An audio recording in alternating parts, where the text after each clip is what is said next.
ꯑꯍꯥꯟꯕꯗ ꯃꯔꯨꯑꯣꯏꯕ ꯄꯥꯎ ꯑꯕꯗꯨꯜꯂꯥ ꯃꯤꯁꯤꯒꯤ ꯃꯇꯥꯡꯗ ꯃꯅꯤꯄꯨꯔ ꯄꯨꯝꯕꯒꯤ ꯑꯣꯏꯅ ꯄꯨꯡ 94 ꯖꯦꯅꯔꯦꯜ ꯁ꯭ꯇ꯭ꯔꯥꯏꯛ ꯂꯥꯎꯊꯣꯛꯈ꯭ꯔꯦ꯫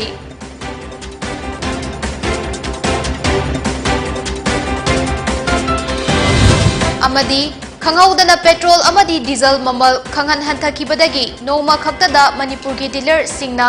ꯂꯥꯈ 68,835 ꯀꯤ ꯁꯦꯟꯐꯝ ꯃꯥꯡꯈꯤ ꯍꯥꯏꯅ ꯃꯅꯤꯄꯨꯔ ꯄꯦꯇ꯭ꯔꯣꯂꯤꯌꯝ ꯗꯤꯂꯔꯁ ꯑꯦꯁꯣꯁꯤꯌꯦꯁꯟꯅ ꯐꯣꯡꯗꯣꯛꯈ꯭ꯔꯦ꯫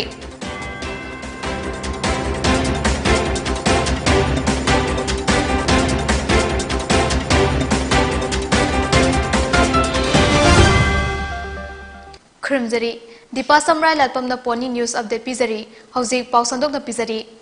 ꯀꯣꯔꯤꯃꯌꯨꯝ ꯑꯕꯗꯨꯜꯂꯥ ꯃꯤꯁꯤꯒ ꯃꯔꯤ ꯂꯩꯅꯅ ꯁꯦꯝꯈꯤꯕ JSCꯅ ꯄ꯭रेस स्टेटमेंट अमदी मेमोरेंडम फाउबा चीफ मिनिस्टर दा पिसिलबा फाउबदा पुलिस की थौसादबा थवो मानबा मतौ कया असिना तंगाई फदना मणिपुर पुंबगी ओइना पुंग 94 की जनरल स्ट्राइक लाउथोख्रे हाइरिबा जनरल स्ट्राइक असि मे 29 की अयुक पुंग 5 दगी हौदुना पुंग 94 चथगनी हाइरि मिहाद असिगा मरी लाइनना मणिपुर की मफम कयादा पीस रैली अमदी धरना कया तौरबा फाउबदा अब्दुल्ला मिहाद चेनबा मियोइसिंग सुंफा फादबा लौतुनबा मानबा थवोंग मयाम असिना मैरिक पीदगी मैजाव ओलकनबा मरम कया ओहेलकली हाइना JSC असिना थादोरकपा चेरोल अमना हाइरि लैखिद्रबा अब्दुल्ला की मथक्ता मेगी तांकुंदा थारकपा रेप केस की कंप्लेन लौखतलगा मिहाद थीना हाटख्रबा अब्दुल्ला की मयुमदा पुलिस समोन थारकलगा फाजिंदुना थमख्रे हाइबा फाउबदा अब्दुल्ला कन्नबा तांग 19 दगी 22 फाउबदा मी अमा फाउबा फादबगी मरम करिगिनो हाइना चेरोल अदुदा हंगली मिहाद असिदा चाउना लौतुनबगी थवोंग लेंगाकना मैजिस्ट्रियल एनक्वायरी अमा थिदोकदबनी लिलोंग पुलिस स्टेशन की मथक्ता अथुबदा मीटिंग चंगबीदुना मरा लेबा पुलिस ऑफिसर सिंह सस्पेंड तौगदबनी मथक थोंबा ऑफिसर सिंह चेनरमलबदी मखोई की मथक्ता एक्शन लौगदबनी चार्जशीट थागतपा नुमित 15 नी मनुंगदा लोइगदबनी हाइरिबा वाफम सिंह असि मखाताना थबक्ता ओंथोरक्त्रबदी हेन्ना कनबा इहौ सिंह लेबाक मियामगा लोइनना चंगसिनबा खोंथांग JSC ना लौखतकनी करीगुंबदा राजनीति तौबा पॉलिटिशियन सिंगना लौतुनदुना सेल अमदी शक्ति सिजनदुना मिहात्पा सिंह कन्नबा होनरक्लबदी मखोइगी ममिंग मथा फोंदोक्तुना मिहात्पगा चप मानबा दंडी पीनबा इहौ तौरक्नबा सेम सारे मिहात्पा पुथोकनबा होतनबदा मखल अमतगी लौतुनबा अमदी मिहात्पा कन्नबा होतनबा खोंथांग पुनमक लेपकदबनी अदुबु जनरल स्ट्राइक असिदा अना लयेंग असि अना देबा कर्मा महेउ लांपोक अमदी इसिंगना चिंगबगी ओइना कोमथोकनी हाइना चेरोल अदुना मखातारी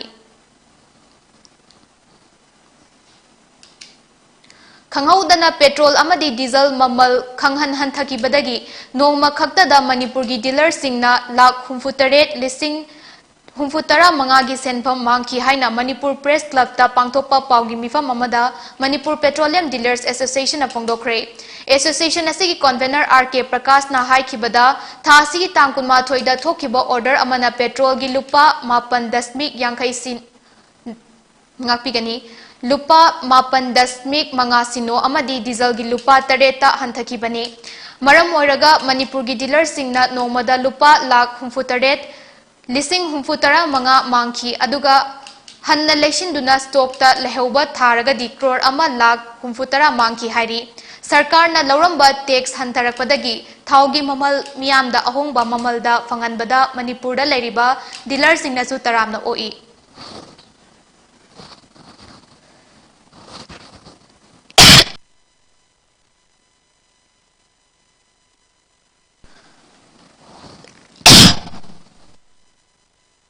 डीलर सिंगना मार्केट तगी लेबा लोइरबा मतुंगदा योलमदाइदा पैसा हंथरकपा सिंगना डीलर सिंगी बिजनेस तदी अमुक हन्ना हौगतपा ngamloidaba फिबम अमदा लेरे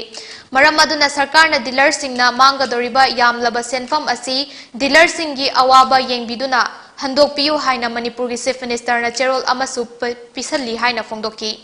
महाकना मखाताना हाइकिबदा पेट्रोल की ममल हेंगतपदा मियामना डीलर सिंगना पैसा का हेना खनखिबगुम उबीबा अदु उबीगनु इंग्लिशिंग अनि 18 लैखिबा डीलर की कमीशन हौजिकसु अहोंगबा लैट्री अदुबु लिसिंग अनि 18 लैखिबा पेट्रोल की ममल अदुगी हौजिकना डबल हेंगतलगा लैरे हाइना फोंदोरखी साइज ड्यूटी पामा पन अपन मखाई है ता पेट्रोल का डीजल का अंदर की बसे उधर का मधु बिना क्या ना लॉस को या के हैगा कोई फिगर सिंह क्या ना आवाज़ के हैगा जो मैं आमदा मुतंग जिन बाहेगा है जो आप लोगों ने सु कोई लेडी मुतंग का ट्रांसफर बाहेगा है खाना ही बाहेगा है किसी राशि तो बाहेगा है सी सामने हटा तान उमाथोइदा अनाउंस तौरपनी तान उमाथोइदगी मेन तान उमाथोइदगी पिजादे हंदगी अदो तान उमाथोइ हाइबा निमिसिदेसिदा पुलक मणिपुर की अपुनबा अखोगी IOCL BPCL HPCL SR जिना नयारा एनर्जी न कोको सी पुलक से पुंजलगदी मान की बसी नोमा खतंगी ओइनदी 67,75,000 rupees ने अदुगा हानदगी स्टॉक लेबा पंखुरी मुक्ता लेबा पुलप याना पुंजलगदी 1.70 crores मुकी हिसाब ने मिनिमम दा कोइना कोटमतन को मांगबा अदगी ता गोमदा हंदगी बसिदेसिदा अदुगा हुजी केनो IOCL की शेयर रेटदा IOCL की ना 56,95,000 गोमदा माथोगी इंडियन सिदेसिदा BPCL HPCL ने आरागिसिना अपुनदा 10,80,000 मांगबा सिसना नो हतन की केनो ब्रेक डाउन को सिसना अदो खंगदा वामसु अखोइना हजनिंगसी IOCL की ना मणिपुर दा डिपोजिट ले असी तवगा असी खंबा सागी पोजे सुनो यो थिंगाइ दा तुम पोजे लेरो नहांगी लेरो को तो तुम ngasi सिदा मणिपुर दा यो थिंगाइ दा मा खा बे ये छापो नमन से सीमजु हमजनि खोइ दिलसिंग सिदा आवासे Manipur State Sumang Lila Council na Sumang Kumai gi Saknai Raba Lila Roy Nupi Sabi Mainam Nanda Elias Bidyarani gi Khurai Puthiba Lekai Imphal East ta leibana ikhang khangau dana lekhidabada state ki thakta Sardhanjali katuna awaba phongdokpagi thauram ama ngasi pangthokre thauram asida Sumang Lila Council gi lifetime president PH Gunachandra Sharma amadi Manipur State Sumang Lila Council gi president M Purnimasi Leimana presidium member oina saruk yakhi Manipur State Sumang Lila Council gi lifetime secretary Sagrakpam Hemantana thoram aduda taramna okpagi warol tamkhibaga loinana Lila Roy Nandana ngalingai matamda Sumang Lila gi damak kathok piramba kaya singthakhi thoram asiga mari lainana Sumang Lila Council gi general secretary Yumnam Nilachandrana Sumang Lila gi damak kathok piramba singna laikhidraba matamda state ki thakta ikai khumnaba utpa haibasi Sumang Lila kannaba ihau sagatpa council asigi calendar thoram amani loinana khunai asi kannaba thodang singi manungda Lila kannaba ihau asisu amani haibada haimanba thokloi haina phongdokhi mahakna laikhidabada nupi sabi gi achauba mafam ama hangduna lehauragani Sumang Lila Council na lehauriba imung manunggi awabada su sarukyari haiki laikhidraba Lila Roy asina Kamakhya Sangit Mandal North Imphal Manipur Jatra Mandal na chingba Lila Kanglupta yauromkhi amadi mahakna pamna sanaramba Lila Singh maru oina Sanapat ki tharikha Kanchi Kokil Kanchi Ashram postmortem adhikar na chingbani Sanalai Paki, quite the Nupi Sabi, Marta, a Chobu Nupi Sabi, Mangzaba, Malay, I was say, Nasi, Yang, from the Tamjage, Munungi Awabada, Makari Lekai Sagana, Awabada, Manipur State Sumang Council, Awang Matakta, Saruka, Zeri, Haidana, Renamsu Electronic Mediagi, Mapamda, Manipur State Sumang Council, Makegi, no looks of Lena. Sasan gi machin marai amadi makhongda yamna toina naganba laina foot mouth disease MFT dagi ngakthoknaba State District Veterinary Office Imphal East ki mityeng makhada Hangang Veterinary Hospital na sinduna hospital asina konliba mafam singda thasigi kunmari dagi FMD vaccine kapthokpagi thabak haukhre ngasi suluwang sangbam maning lekai khunggangi akoibada leiriba sanja mahenbada FMD vaccine kapthokre vaccine kapthokpagi thoramga mari lainana Hangang Veterinary Hospital gi Dr N Gandhina Laina asi san iroi yaw hameng amadi ok na chingbada yamna toina naganba laina ni maram aduna FMD vaccine asi sungsoi soidana kapthokpiu haina haiki mahakna makha taraduna veterinary department na vaccine kapa lakpada khudong chanaba sa sangi mapu singna hidak kafam sabiramu haina appeal tawki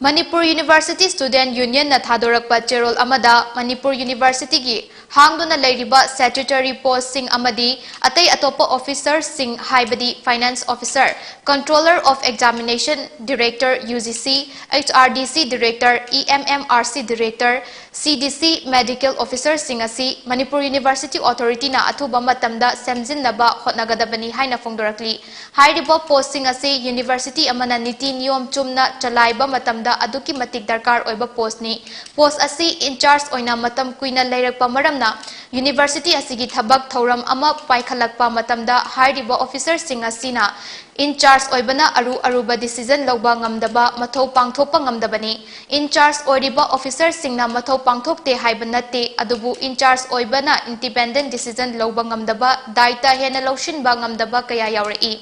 Masina haktengnana amadi nakoinana university ki administration da akaiba kaya lakpana university asigi mahairoi singda chauna khudong chadaba thokhalli. Maram asina university asigi authority singna mahairoi singi pukning ihul khangna achumba khongthang laukhat pirakani haina thajai haiduna cherol asda panli. Amadi matam gi statutory body singna thorakpa guidelines sing amadi regulation sing asi university authority na khara kupthana yenghaningbagi apambasu phongdorakli. Rongdai Student Union na ngasi thadorokpa cherol amagi matung inna None district ki Rongdai village da leiba Bolongdai Gaibongdai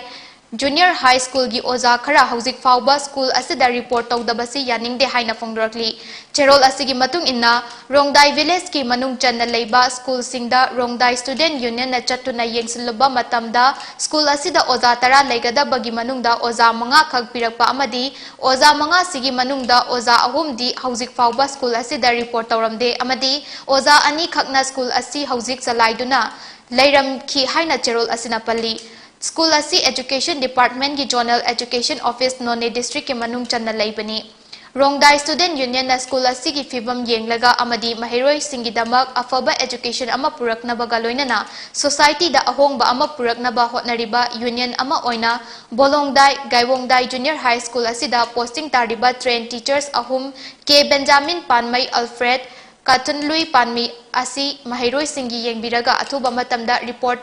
Taubina ba cherol asna panli. Matangas na break amatang lauminasi.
Break ki matung da taram okchari. All India Trade Union Congress Manipur State Committee na thadorokpa cherol amada asa worker singda World Health Organization WHO na Global Health Leaders singi mana pirakpada harauba phongdorakli. Haksel gi lamda leibak asida leiriba nupi sinmi laktara gi mathakta leiriba asa worker singna lauriba thodang sakhangduna World Health Organization na Global Health Leaders lisingani kunithoi mana asi pirakpani hairi. Miyam gi grassroots level dagi haksel gi oiba checksin thorang kaya supnatagi thada lupa lising ani khaktamak phanglaga chahi kaya thabak tawduna lakli. Chabokpi mama machagi checksin thorang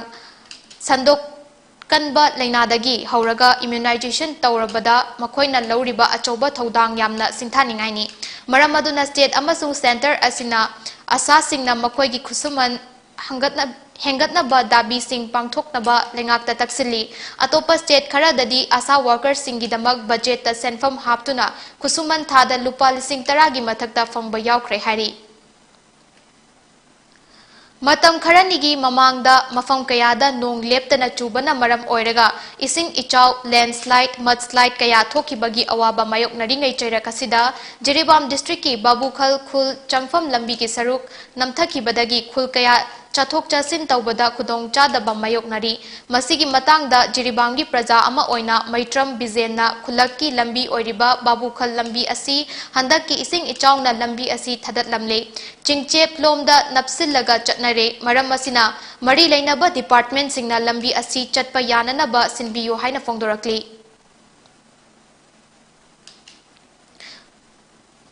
Hiramasigi matangda Jiribam Development Organization ki President N Sadananda Maitaina Jiribam amadi Tamelong District ki border da lairiba Babukhal gi lambi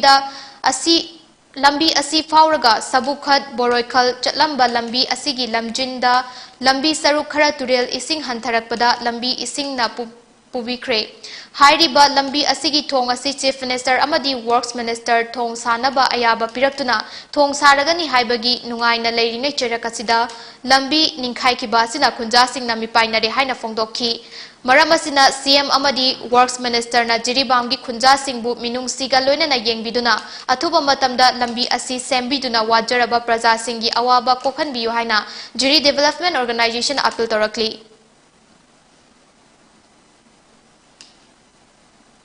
Silin Digital ki producer Fanjobam Lanajit Singh Kaisamthong Longjom Leirakta Leibabu San Sahitya Academy Chhattisgarh na San Kabir Kwami Ekta Award Lisingani Kunithoi Pinaba Khalakle Award adu June 13 da Raipur da pangthokadaba San Kabir Jayanti na lanthokani hairi Panba yabadi Fanjobam Lanajit mamangda National Award manga su fangkrabani Hauzik na Ayiba Singhi Loop ASL gi Secretary All Manipur Kidney Transplant Patients Welfare Association AMKTPWA amadi Langol All Age Home gi Media Advisor oibatanatana atai loop kaya gi Thaupuriba misakni haina Silin Digital gi Film Publicity Officer KSH James Singh na press ta thadoropa cherol amana hairi Ngarang Imphal East District ki Police amadi Imphal East Commando na akaknaba pau ama fangbadagi truck ama registered number MNO 601820 heroine number 4 purambadagi mioi ani drug konana khabam lamkhai Susma Photo Studio manakta fare faraba mioi adudi Avinash Koli chahi kuntra apokpa Pasuram Koli Mantri Pukri Devi Lendagi amadi Sagar Sharma chahi 19 apokpa Deepak Sharma Kangla Tombi Durga Mandir manakta ni hari Makoi ani dagi heroine number 4 powder kg ani gram chanigan kunipan mobile phone aniga loinana drug sing adubu puramba drug amasu fare hari heroine number 4 asi drug adugi spare tire manungda lot laga purambani fagadlaba mioi sing amadi potlam sing adu Haingang police station da makhata na wahong pahong tawnaba sinakre hari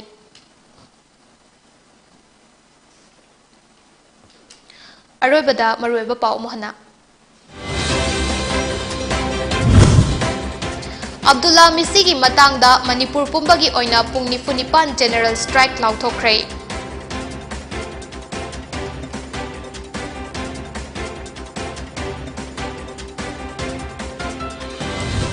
Khanghaudana petrol amadi diesel mamal khanghan hanthakibadagi noma khaktada Manipur gi dealer singna lakh 68,000 gi senfam mangki haina Manipur Petroleum Dealers Association of Fongdokre Matang asta poni news update loisajare meeting tabiriba pumnamapu amuka hana khurumjari